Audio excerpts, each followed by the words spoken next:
نحمده ونصلي على رسوله الكريم اما بعد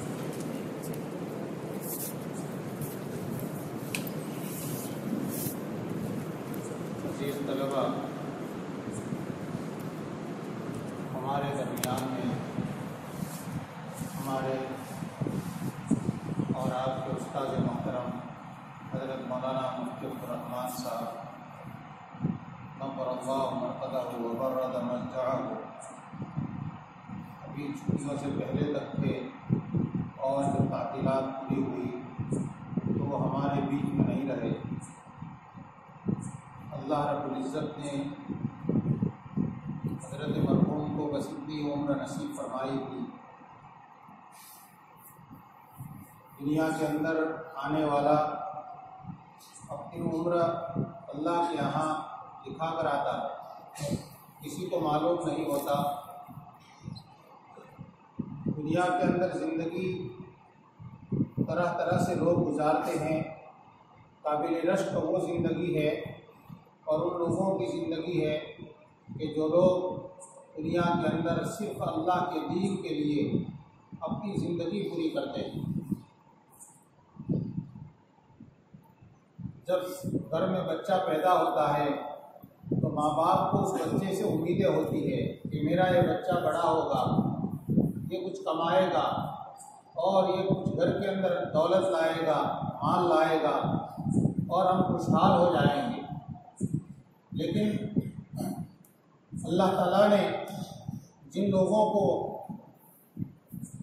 توفیق دی ہے اور دین کی قدر دی ہے، ایسے ماں باپ اپنے بچوں سے یہ امیدیں رکھتے ہیں کہ ہمارا یہ بیٹا دین کا خادم بنے گا، اور ایسے ہی ماں باپ اپنے بچوں کو مدارس کی طرف بھیجتے ہیں۔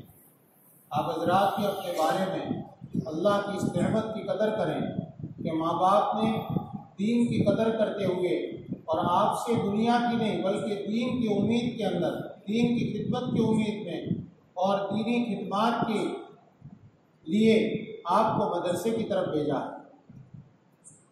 پھر جب بچہ جوان ہوتا ہے تو اس کے اپنے بھی کچھ جذبات ہوتے ہیں کہ میں بھی دنیا کے اندر کماؤ اور دنیا کی دولت حاصل کرنے کے لیے مختلف شکلیں، پیشے، دھندے اختیار کرو۔ اس کے لیے آدمی ملازمت کرنی پڑے تو کرتا ہے، اپنے گھر بار سے، بیوی بچوں سے دور ہوتا ہے۔ لیکن جو لوگ فراغت کے بعد مدرسے کی زندگی کو ترجیح دیتے ہیں کہ ہمیں تو مدرس بن کر رہنا ہے، ظاہر بات ہے کہ مدرس کی تنخواہ اتنی نہیں ہوتی جتنی عام جگہوں پر ملازمت کرنے والوں کو ملتی ہے یا جتنی سرکاری ملازمتوں کے اندر کام کرنے والوں کو ملتی ہے۔ پھر بھی وہ تنگی کرسی میں رہ کر اپنی زندگی بسر کرتا ہے، اپنے بیوی بچوں کے جذبات کو قربان کرتا ہے، ان کی بہت سی تمنائیں قربان ہوتی ہے۔ بس کسی طرح سے ایک مدرس دین کی خدمت کرتے جاتا ہے، اور ایسے ہی لوگوں کی قربانیوں کے نتیجے میں الحمدللہ آج دین اپنی صحیح شکل میں باقی ہے۔ جن اساتذہ سے ہم علم حاصل کر رہے ہیں ان کی زندگی کا یہ پہلو ہمارے سامنے نہیں ہوتا۔ یہ حضرات کس طرح اپنے جذبات کو قربان کر کے اور اپنی راحتوں کو، آسائشوں کی شکلوں کو، اس کے لیے جو امکانات اور احتمالات ہوتے ہیں ان کو قربان کر کے یہ دین کی خدمت میں مشغول ہے۔ ہم یوں سمجھتے ہیں کہ نہیں، ان کے پاس تو بہت اچھی خاصی آمدنی ہوگی اور یہ اس لیے پڑھا رہے ہیں۔ ایسا نہیں۔ حضرت مفتی عبدالرحمان صاحب رحمۃ اللہ علیہ، ان کی زندگی کو ہم نے شروع سے دیکھا۔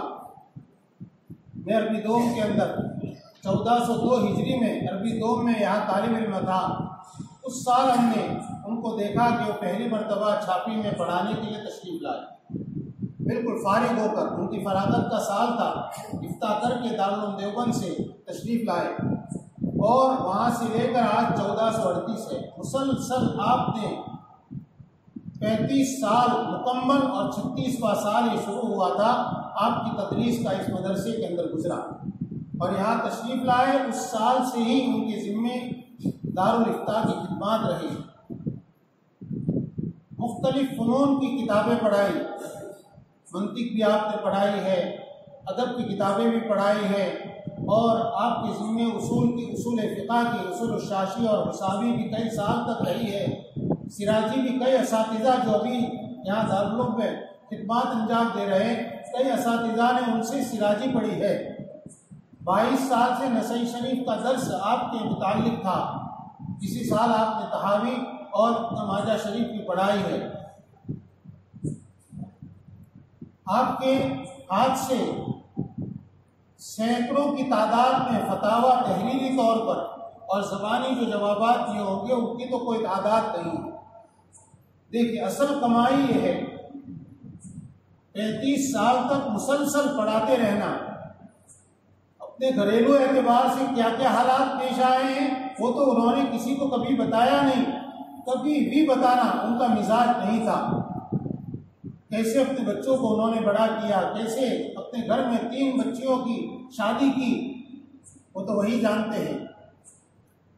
ہمیں ان کی زندگی کے بہت سے پہلو ہمارے لیے قابل عبرت ہیں اور لائق تقلید ہیں، جس کو لے کر ہم بھی اللہ کے نیک بندے بن سکتے ہیں۔ اس لیے ان کا تذکرہ کرنے کا مقصد یہی ہے، اذکروا محاسن موتاکم وکفوا عن مساویہم۔ حدیث پاک میں ہے کہ تم اپنے مردوں کی خوبیوں کو بیان کرو، ان کے محاسن کو بیان کرو، اور ان کے اندر کوئی کمی ہو تو اس سے تم اپنی زبان روک لو۔ ہر آدمی میں بشر ہونے کے ناطے کچھ تو کمزوریاں ہوتی ہیں، لیکن ہمیں تو خوبیاں لینی چاہیے۔ جانے والا جب جاتا ہے تو اپنی خوبیوں کے تذکرے چھوڑ کر جاتا ہے۔ تو حضرت مولانا مفتی صاحب رحمۃ اللہ علیہ کی جو خوبیاں مختلف اساتذہ سے آپ سنیں گے جنہوں نے ان سے پڑھا ہے، اور بہت سے طلباء نے بھی ان سے پڑھا اور پڑھ رہے تھے، تو ان کی زندگی کے جو بھی خوبیاں ہمارے سامنے تھی وہ ہمیں لینی چاہیے۔ اور دوسری چیز جو حضرت کا ہمارے اوپر سب سے بڑا حق ہے وہ یہ کہ ہم ان کے لیے دعائیں جاری رکھیں۔ ان کی نرینہ اولاد کوئی نہیں تھی، ان کا کوئی بیٹا نہیں ہے، لیکن آپ سب جنہوں نے بھی ان سے علم حاصل کیا وہ سب ان کے علم فرزند ہے۔ اس لیے ہمیں جس طرح سے ایک بیٹا اپنے باپ کے انتقال پر مسلسل باپ کے لیے دعائیں اور اثار ثواب چند دن نہیں بلکہ مسلسل جاری رکھتا ہے، ہمیں ان کے حق میں اثار ثواب جاری رکھنا چاہیے۔ ہم اپنے اساتذہ کی قدر کریں گے، ہماری بھی کوئی قدر کرے گا۔ ہم ان کے حق میں دعائیں کریں گے، ہمارے مرنے کے بعد ہمارے لیے بھی اور ہمارے حق میں کوئی دعائیں کرنے والا ہوگا۔ ہم ان کے لیے مسلسل معمول بنا لیں۔ حضرت مولانا سید ابو الحسن علی میاں رضوی رحمۃ اللہ علیہ کتنے بڑے بزرگ، ان کی بزرگی کے کئی وجوہات ہیں۔ ان کے یہاں معمول تھا جب کسی بستی سے سفر کرتے ہوئے گزرتے تھے گاڑی میں بیٹھ کر تو سورہ یاسین شریف پڑھتے جاتے تھے، یا قرآن کی تلاوت کر رہے ہیں تو اس بستی میں مدفون تمام ایمان والوں کی روحوں کو اثار ثواب کرتے جاتے۔ کوئی بھی بستی ہو وہاں ٹھہرے نہیں، بس گاڑی گزر رہی ہے لیکن اثار ثواب کر رہے ہیں۔ حضرت کے معمولات میں یہ بھی تھا کہ دن میں مختلف مرتبہ سورہ یاسین شریف ختم کرتے تھے، کبھی سورہ یاسین شریف ختم کی اور اس کا ثواب تمام محدثین کو پہنچایا، کبھی سورہ یاسین شریف ختم کی دن میں اسی دن میں دوسری مرتبہ اور پھر تمام فقہا کو اس کا ثواب پہنچایا، پھر تیسری مرتبہ سورہ یاسین شریف ختم کی اور اس کے بعد اس کا ثواب تمام مشائخ کو اور اہل تصوف کو پہنچایا، پھر چوتھی مرتبہ سورہ یاسین شریف ختم کی، اس کا ثواب تمام شہداء کو پہنچایا، پھر کبھی سورہ یاسین شریف ختم کی، اس کا ثواب اپنے تمام اساتذہ کو پہنچایا۔ یہ ان کا روزانہ کا معمول تھا۔ بتانے والے بتاتے ہیں کہ کبھی تو ایک دن کے اندر ایک مجلس کے اندر حضرت 13 مرتبہ 15 مرتبہ سورہ یاسین شریف ختم کرتے تھے اور مختلف طبقات کے لیے اثار ثواب کرتے تھے۔ اس لیے ہمیں بھی اپنے اساتذہ کو خاص طور پر اور اپنے دوسرے مرحومین کو اور خصوصاً ان لوگوں کو دعاؤں میں یاد رکھنا چاہیے اور اثار ثواب ان کے لیے اہتمام سے کرنا چاہیے جن کا ہمارے اوپر علمی اعتبار سے یا دینی اعتبار سے احسان ہے۔ ہمارا حضرت مفتی صاحب رحمۃ اللہ علیہ کے متعلق ہم خاص طور پر یہ بات یاد رکھیں کہ ان کا ہمارے اوپر حق ہے۔